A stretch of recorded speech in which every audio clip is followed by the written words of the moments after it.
give credit to themselves for their blessings they have received. Thinking in their minds they have what they have. God's favor, God's mercy, God's grace, all the material wealth. Only because they paid the tithe, they attended church regularly, they gave to the needy, they sponsored the children program and orchestrated this year's coach ride. God tempts us to look at what God does through us as if it were our own accomplishments. I'm going to say that one again. Pride tempts us to look at what God does through us as if it were our own accomplishment. Are we so prideful that we can stand on our religious platforms, look down on others, and frown at their sinful acts and think we have arrived?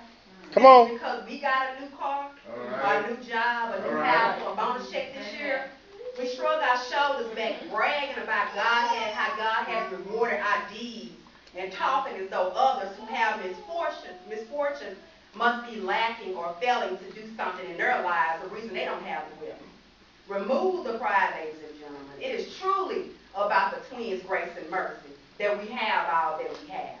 No matter how hard we work, how long we went to school, the degrees on the wall, the money in the bank, none of it would have been possible without God's approval and provision. Amen. God is a merciful God.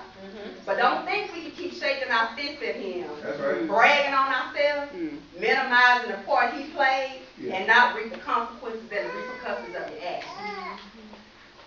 Not if he will do it, but when he will do it. Because you heard it in the scriptures, it will come.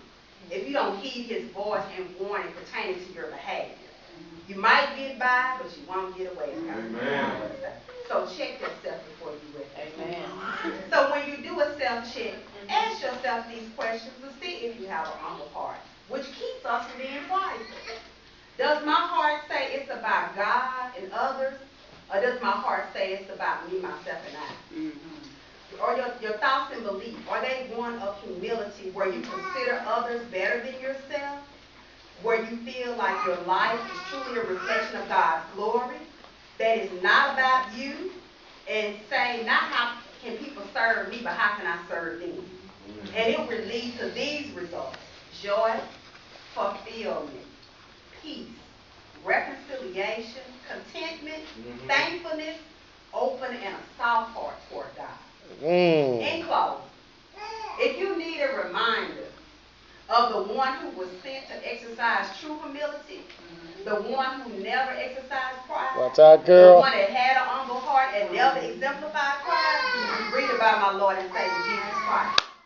Jesus wasn't too prideful to leave his heavenly home and come down to earth. Come on, girl. Have you ever taken a moment to think about all that Jesus gave up for us when he came to earth? Yes. Imagine the glories of the heaven, the golden streets, the pearly gates, the angelic music. Yeah. Christ gave it all up for us. Yeah. If it had been you, would you have left heaven to save an ungrateful, unloving, treacherous people? And yet, that's what Christ did. He left the glories of heaven. He set aside his own glory and came to earth to be born in a dark, dank, foul-smelling state. What a contrast and rude awakening that must have been for Christ compared to where he came from. The king's first earthly bed was a feeding trough that still had the residue of some cow's saliva. What humility, and there truly wasn't any pride there. We would have been saying, heck no.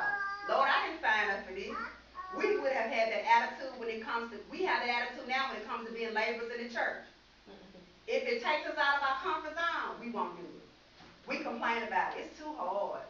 It's too cold. It's too hot. 6 a.m. is too early. 9 p.m. is too late. And we make up all kinds of excuses to do things that don't build up the kingdom of God, things that glorify him.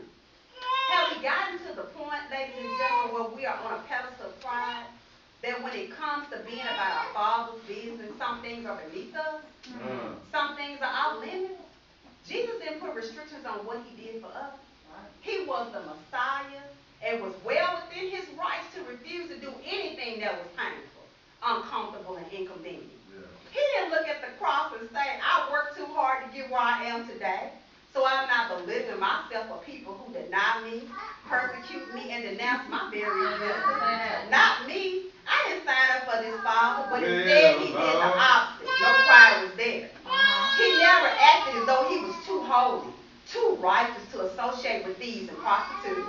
Come on, never man. acted as though he was too holy to keep company with the lepers and those considered poor, displaced, and broken.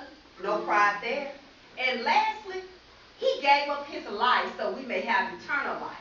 Talking about humbleness, talking about humility, the absence of pride, Jesus showed it all.